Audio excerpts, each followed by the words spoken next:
Boom. Okay, so what I wanted to do, I'm going to try to go a little bit quick because this is a free Zoom thing, so it's probably going to shut off at some point. I wanted to just do like a demo from registration on as a new user, so kind of get to see how it works, getting signed up, and everything from that point forward. So this is, the main www.eoinventory.com. That's where you can go and read all about it. It's also where you're going to get this the bookmarklet, which we'll cover in a little bit for doing auto order syncing. But for right now, we're going to jump into the sign up.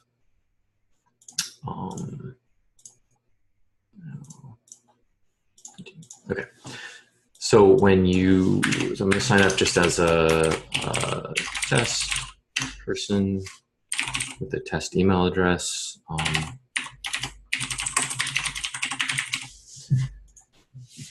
And I recently changed so that, you get a 14-day free trial without needing to do any subscription stuff. So that's pretty cool. In your user profile, you're going to see that you're in trial period.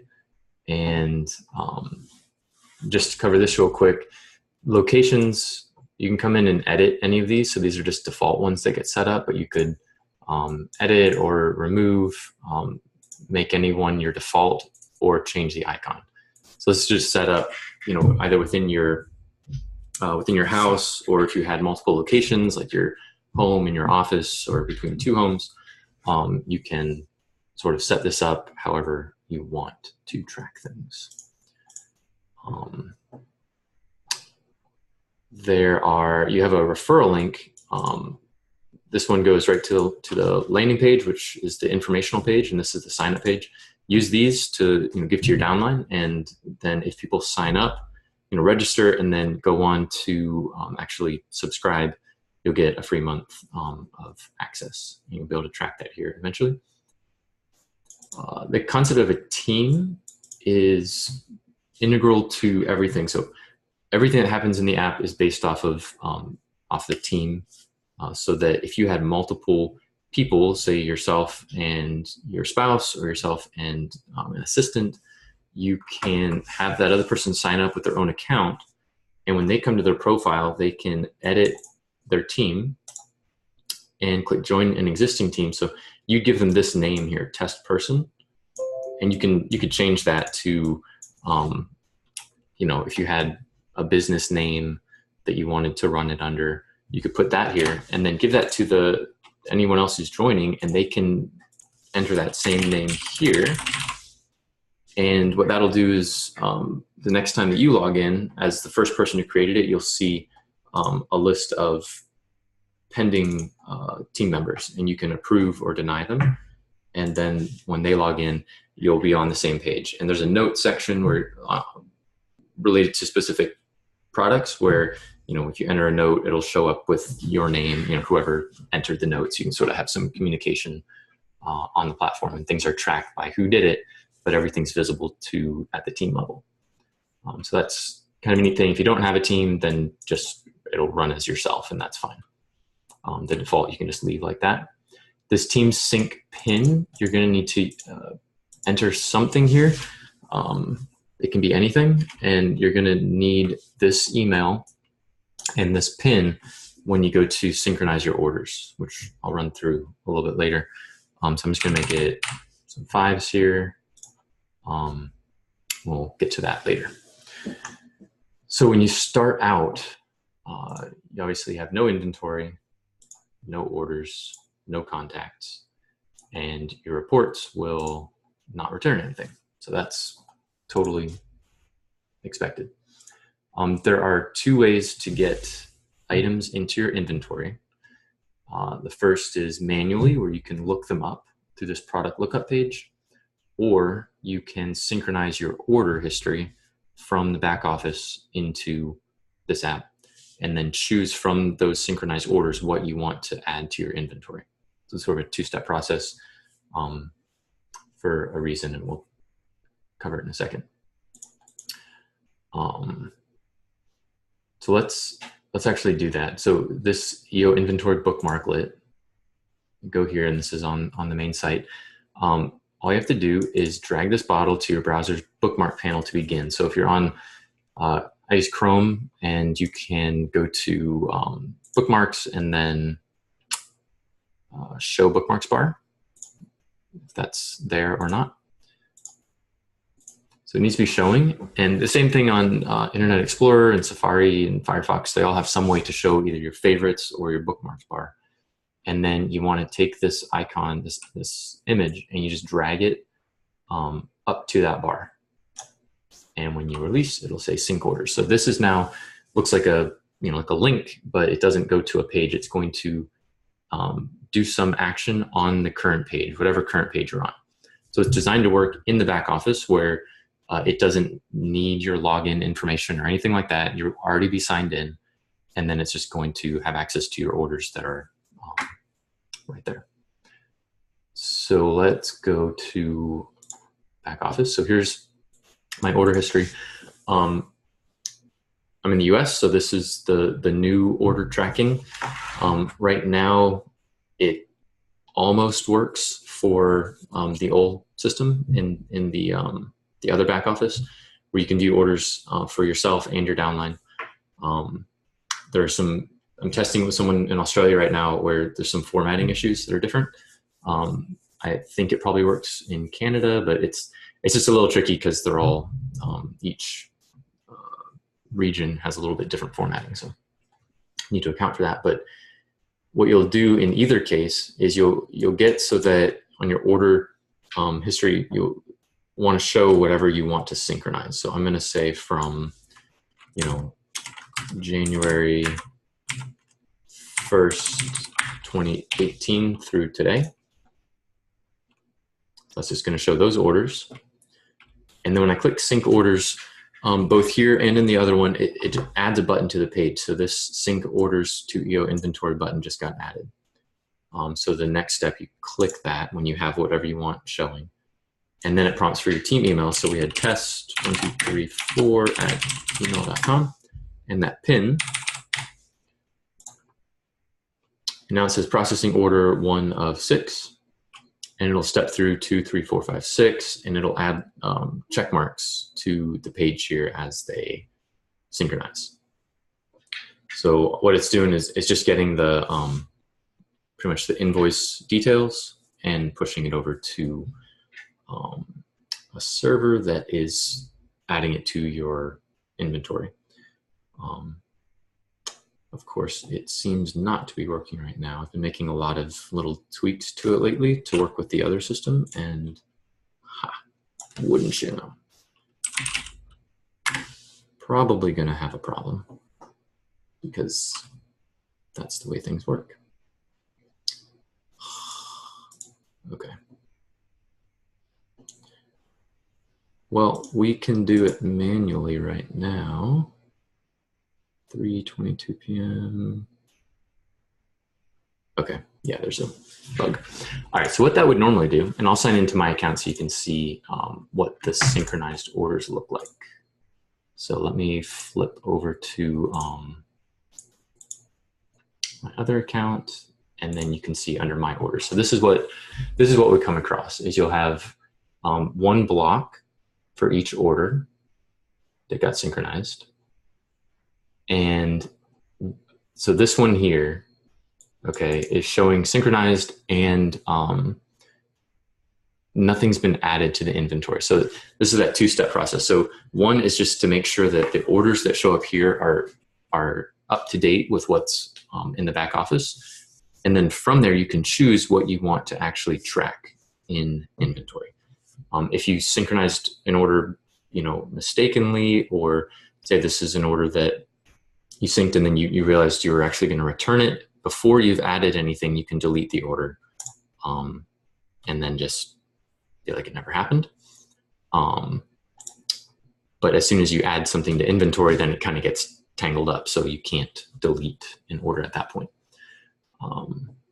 So all you do is click add to inventory on the items that you want to track, and that's that's as easy as it is. From here, you can bulk categorize and do stuff. Actually, let me cover categories real quick. So I'm going to show, this is, yeah. So here's oregano. What I just added is going to be, I believe, here. So it's tied back to this order and it's in this received category. So think about a product that's in your inventory as like a placeholder where you can say, you know, I want to track oregano. That's going to pull in some details about what oregano is and its cost and its a link to it and its size and all that. But it won't actually have any instances, any actual bottles or anything that you're tracking. Then you can say, okay, I want to add, you know, I just received 3 of them, or I just manually added 3 of them. So that will actually then generate these little bottles, these little images inside of whichever category. So from there, you can drag these around and place them wherever you want. There's personal use, business use, which is, you know, intended to be given away or sampled. And then if a bottle's empty, you can drag it down to one of these red categories to show that it's been given away, sold, used up, or returned. Clicking on one of these items gives you some options to show, you know, where it came from, what order, or if it was manually added, it'll say manually added. You can see the price, and that's tied back to the order, to the item price on the order. If it's manually added, it lets you edit the price, because it could be that you were given something and you don't actually want to track that as an amount that you've spent. So you could edit this down to 0 or whatever you want. The percent remaining lets you just sort of eyeball the amount that you have left. So you can sort of track as something gets depleted down to 75, 50, less than 25%. And then empty would be dragging it down off the to that category. And I'll show you there's filters for the percent remaining and for the location. So these are going to be all of those default locations, or if you've created your own, you'll see them here. Here's a note section. You can just sort of say something about this item. And then over here, you've got 2 options to record a sample or record a sale. So this is going to tie this specific bottle either to a contact as a sample where you gave a certain number of drops, or an entire bottle or an entire unit or whatever it is, or as a sale where you receive money for that. So that's clicking either of these let you connect that to a contact and then provide other information about it. And you'll see that tracked later. Delete item, you know, if you added something accidentally, you can get rid of it here.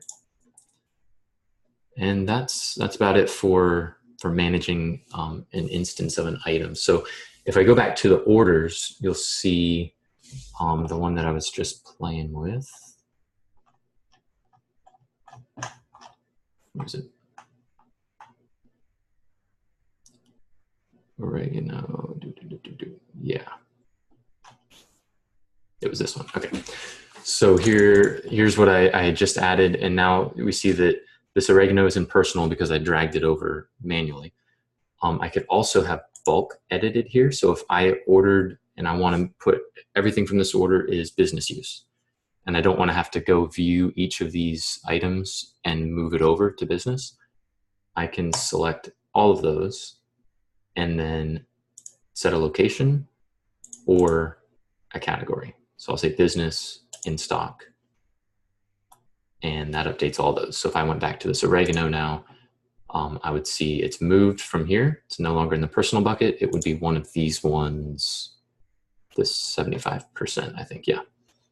So that happens in bulk, which is, I think, going to be a really useful feature. What else on orders?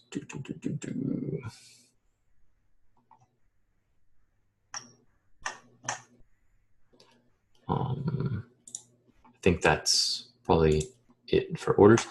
I want to cover the product lookup, because this is the other way to get items added to your inventory, is going to be through this.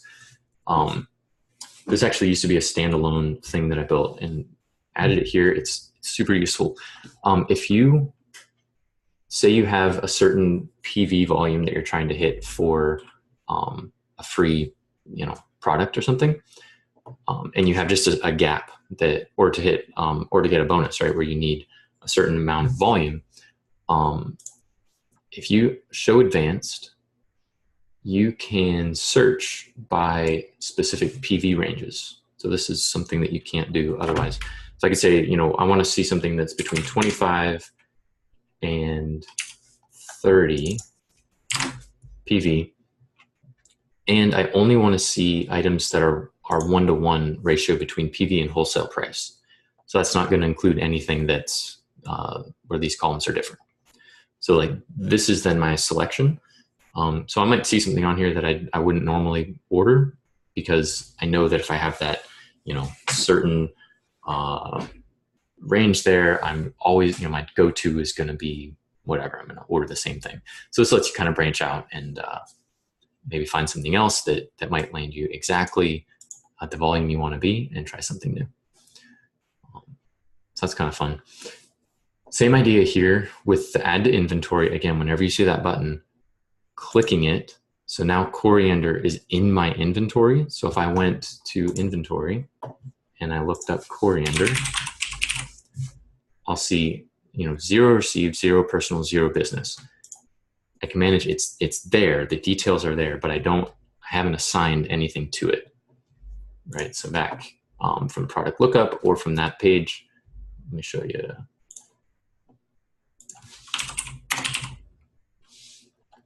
So I could manage the item. I can hit this plus sign to add a new item to received. That's one way to manually do it, right there. Or I can go to product lookup. I can look for coriander and I can manage. And from here, there's the one that I just added to pending or received. I can also just hit this plus sign and say add 2 to personal and 1 to business. So this is where, if you're doing your initial sort of inventory and wanting to keep track of things, I would go here, unless you want to go back and do your orders. I would go here and just click through, search, find your item, add how many you have, and then you can hit view, and that'll bring you here to adjust volume if you want to say how much is remaining. That's sort of the initial setup steps.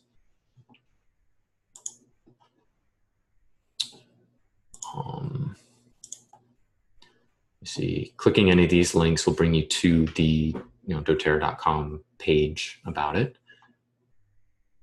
When you click the plus sign here, so I'm going to add to this personal.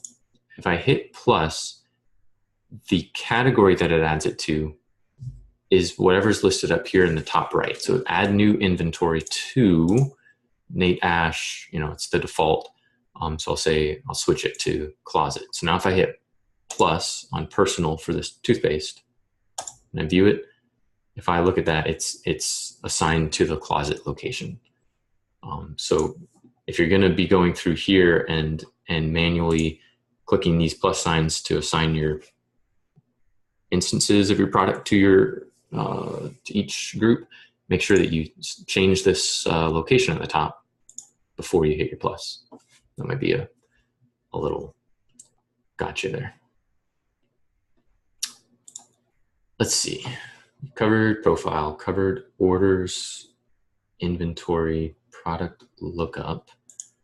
You can also include retail if you wanted to for some reason, and filter by category.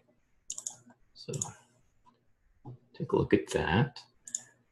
Under contacts, you can add contacts individually. So this is going to be, people that you want to keep track of, classes or calls that you've had, or samples that you've given, anything like that. You can click add contact and get this form to provide sort of basic information, or you can hit the drop down and import a CSV file. So this will let you bulk import your contacts.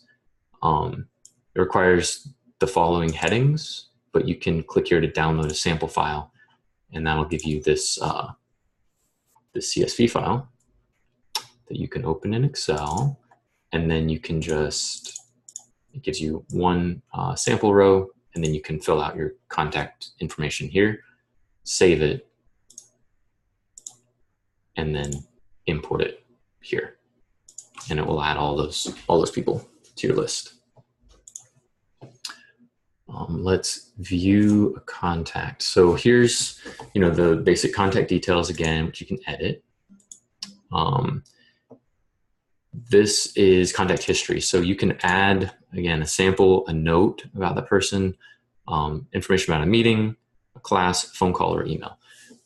Items that are direct communication, like a phone call or an email, will have a direction. So you can take notes, and then you can say, was it an inbound or an outbound action with that person? And those will get added to this timeline that you can sort of look back through and see, what you've given to that person and what your interactions have been. The samples are added with a cumulative value, total lifetime value for everything you've given to that person.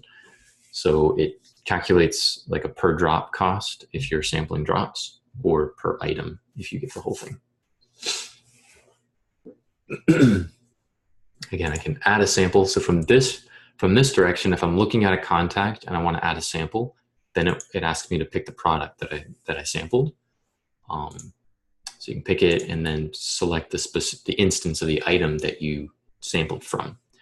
These are ordered with business items first, and then the lowest percent remaining first. So the idea here is that if you have some stock of, peppermint for business use, you'll generally have one or two that are actually open. So once you record a sample, then the percent goes from 100 to 99%, so that it gets sorted up to the top. So that would be the bottle that you keep selecting when you give a sample and you're recording the sample. And then once the system has thought or figured out that you've given away enough of a sample from one item to be at 75% or 50% or 25%, it'll prompt you and say, hey, from what we calculate, you've given away a quarter of this bottle. Do you want us to update the amount remaining down to 75%? So that kind of happens in the background. It's nice so you don't have to go in and, as long as you're recording samples, you don't also have to go and adjust the volume for those items. And again, for samples, the other way that you can do it would be from your inventory. I could look at that same bottle of basil right here, and I can record a sample, and then I'm selecting the contact, not the other way around, because it already knows the item. Okay. Very good. Another thing, if you had an item in business use or really anywhere, and you drag it down to given away or sold, it will prompt you if you want to associate that with a contact. So that's a little sort of safeguard there to make sure that if you're recording things as being given away or sold, that you're linking that to a person. And when you do anything that's been shared, gets this little blue shared icon, and you can look at the sharing history on those items and see who all you've given it to and how much, and the volume or the value of all that. Okay. So that's orders, contacts. Custom products are cool. So if you have something that you want to track that's not a doTERRA item, you can enter it here as a custom product, and then it can be added to your inventory. So I could say add new. If it has like a barcode number, you could enter that there. If not, you can leave it blank, and we'll generate a unique ID for it. So you give it a name. Retail and wholesale, again, it may not have different values. That's totally fine. Just fill out whatever you can. an image. If you're on your phone and you do the image, it will load your camera so you can take a picture of it. Pretty helpful. And then a URL if you got it from like an online store.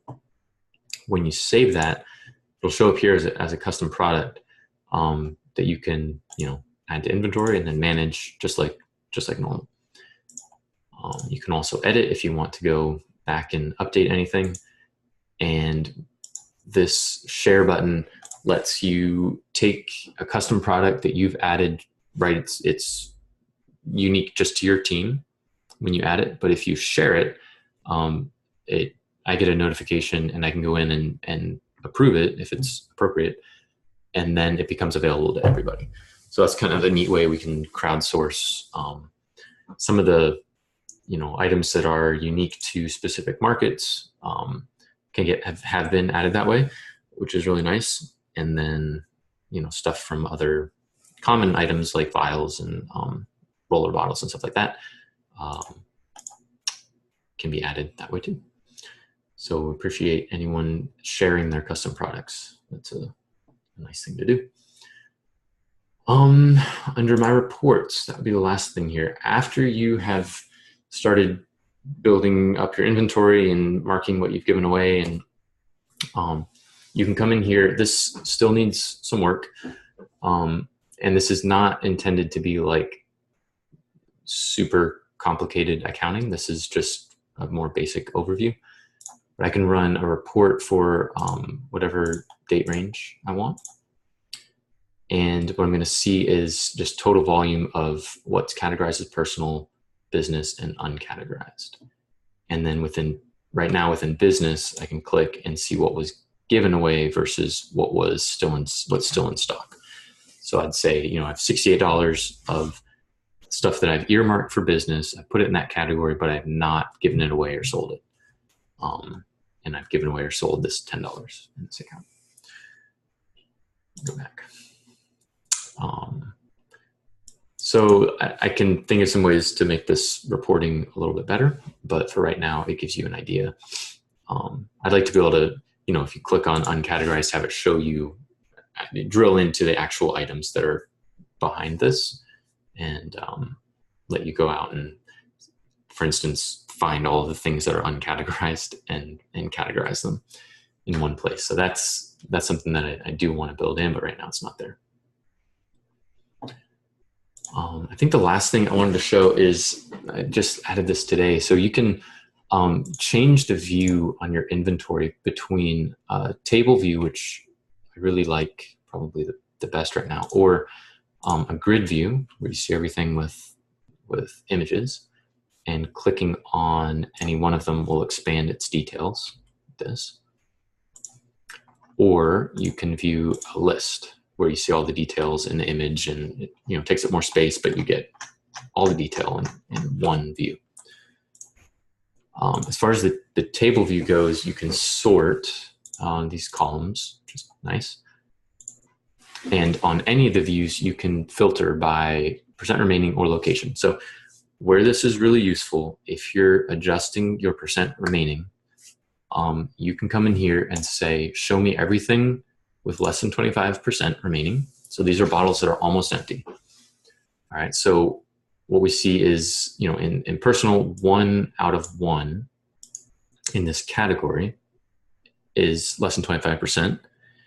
And I only have 1 in total stock. So this one almost empty bottle of AromaTouch is the only bottle I have. So if I sort by total stock, any of these that just have 1 item and they're almost out, those would be things that I want to probably add to my next LRP order. Things that have more than 1 total stock, you might want to check on. So like white fur, I know I have 1 personal that's almost empty, and if I go look at it, I have another one that's full. So that's good, I have a backup.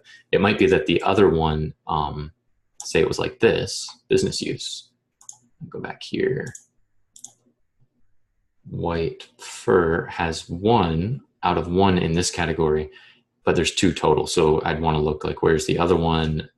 Is it for business use? Then I might not want to count on that, pulling it for my own personal use. So I might still want to order that. So this is really, really helpful when looking at what you want to order next. That same idea shows up everywhere else too. So if I look at the grid and I've got, this percent remaining filter on, I'm going to see, for one, under personal, so the little person is my personal, the building down here is business, and the arrow coming in is received, uncategorized. And then the box here is total stock. So there's two, but one with my filter versus Aromatouch. One is filtered at less than 25%, and there's only one. So that's my one that I want to buy again. And you can combine filters. Let me go back to table view. I can combine, at a certain location and a certain percent remaining. And then you can search within any of that. Let's say lemon. There it is. So play around with those filters. I think that as of this morning, when I got things a little bit better sorted out with this, it's going to be very useful for determining what to purchase and stock up on.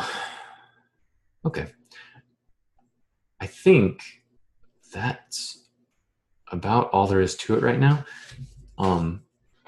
As far as what you want to order next, one thing that I really want to add, two features that I want to add to the app moving forward. One would be a wish list, where from the product lookup page, you could have a add to my wish list button, and that would be something you could review if you have things that you come across in your mind. Hey, I want to buy that someday, but you don't want to forget about it. You can do that here and then review it somewhere in the app. And the other is recipes, where again, we could crowdsource submitting recipes that you could filter and say, show me all the recipes that I can use right now, that I can make right now based on the inventory that I have. Or the other way around, based on the inventory I have, what community recipes can I make? So that would be useful for making takes and classes and things like that. So yeah, that's on the horizon. Do either of you have any questions? I know I've only got a few minutes left on the recording here, and then it's going to shut me off. But do you have any questions particularly?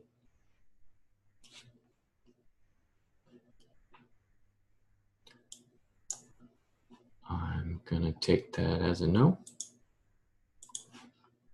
Let's see. All right, I'm going to stop sharing my screen. Okay. Well, in that case, I'm going to close this down, and I'll post the recording on the page so that everybody who was not able to make it can watch it. And then maybe we'll have a discussion on the Facebook group with anything else that people want to know. All right. Thank you. Thanks for joining me. Have a good day.